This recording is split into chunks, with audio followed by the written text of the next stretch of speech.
So in the last lecture, we were given the equation of a circle and asked questions about it.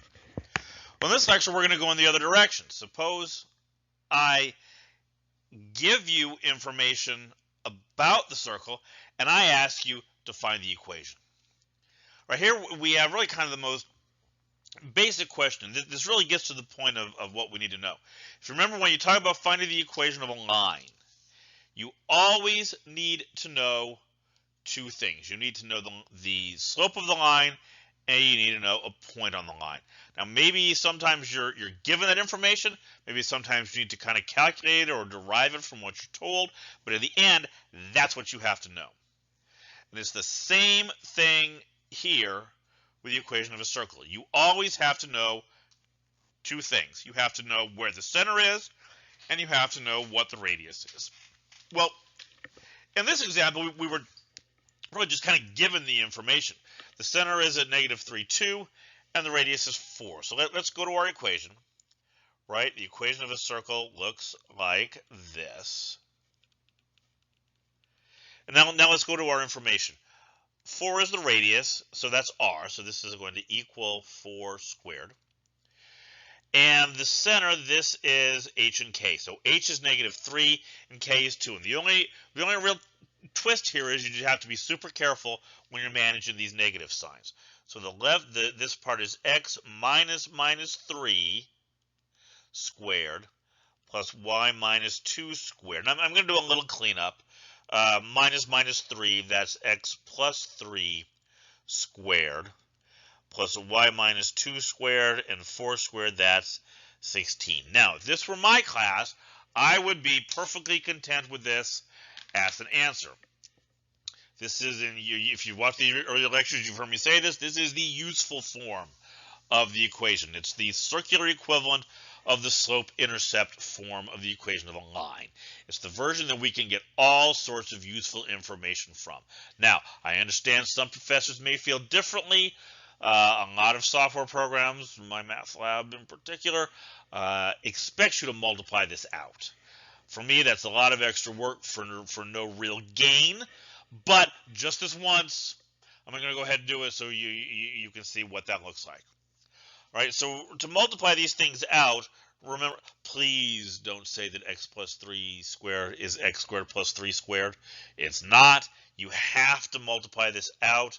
This is x plus 3 times x plus 3 plus y minus 2 times y minus 2 equals 16. And now you're going to do your FOIL thing. This is x squared plus 3x plus 3x plus 9, and the y part is y squared minus 2y minus 2y plus 4. And now we've got some combining to do. We can combine the two x terms, x squared plus 3x. Hold on to that 9. I'll circle back to him in a minute. Plus y squared minus 4y. The 9 and the 4 we can combine together. That's plus 13. And we'll set it equal to 0, right? We'll move the 16 over, subtract it from both sides. This is x squared plus 3x plus y squared minus 4y minus 3 equals 0. And there would be, for some people, your final answer. A lot of extra work, a lot of additional opportunities to make mistakes, and even from an academic perspective, if I'm given a test on the equation of a circle, I want to know, can you find the equation of a circle? I'm not particularly interested in, can you do the FOIL method without making some foolish mistake? So either way, these are both, where was my original? There we go. These are both equivalent forms of the equation. All right, so let's try this one here. Now we want to find the equation of the circle whose center is at 3, 6, and that contains the point 5, 2. So this is, again, analogous to the situation with an equation of a line where we weren't told the slope, but we have to somehow calculate it.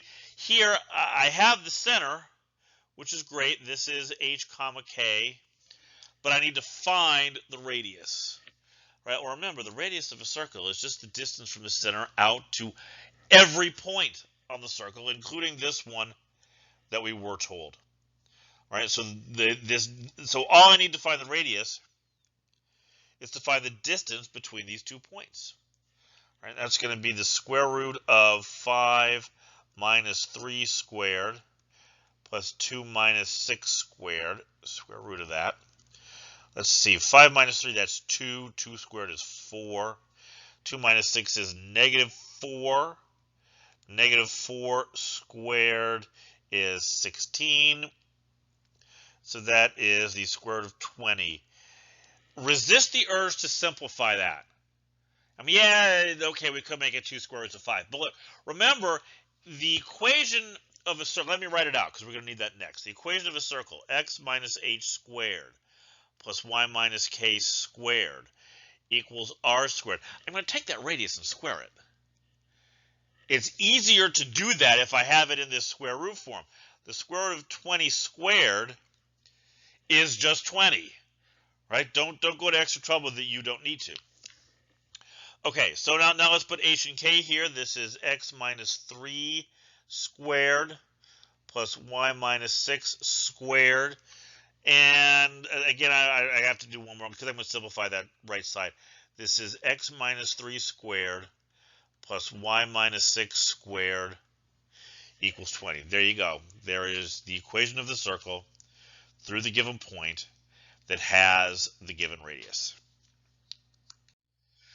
Okay, so now we've seen the basic concepts of working with the equation of a circle. How to get information from the equation and how to find the equation given information. In the next lecture, we're going to go a step further and we're going to talk about intersections, right? And if you notice, we're following what's maybe a familiar pattern if you step back and think about it. When you're talking about the equation of a line, the first thing you do is you talk about how to get information. I give you the equation of a line, you get information from it. The second step is I give you information and you find the equation of a line. Well, again, that's what we did here, right? That's what we did in this lecture. The next thing you talk about when you're talking about the equation of a line is intersections. If I give you 2 lines, how can we find the point where they intersect? Well, we're going to do something similar in the next lecture. We're going to talk about intersections of circles with circles, and since we're talking about it, the intersection of a circle with a line.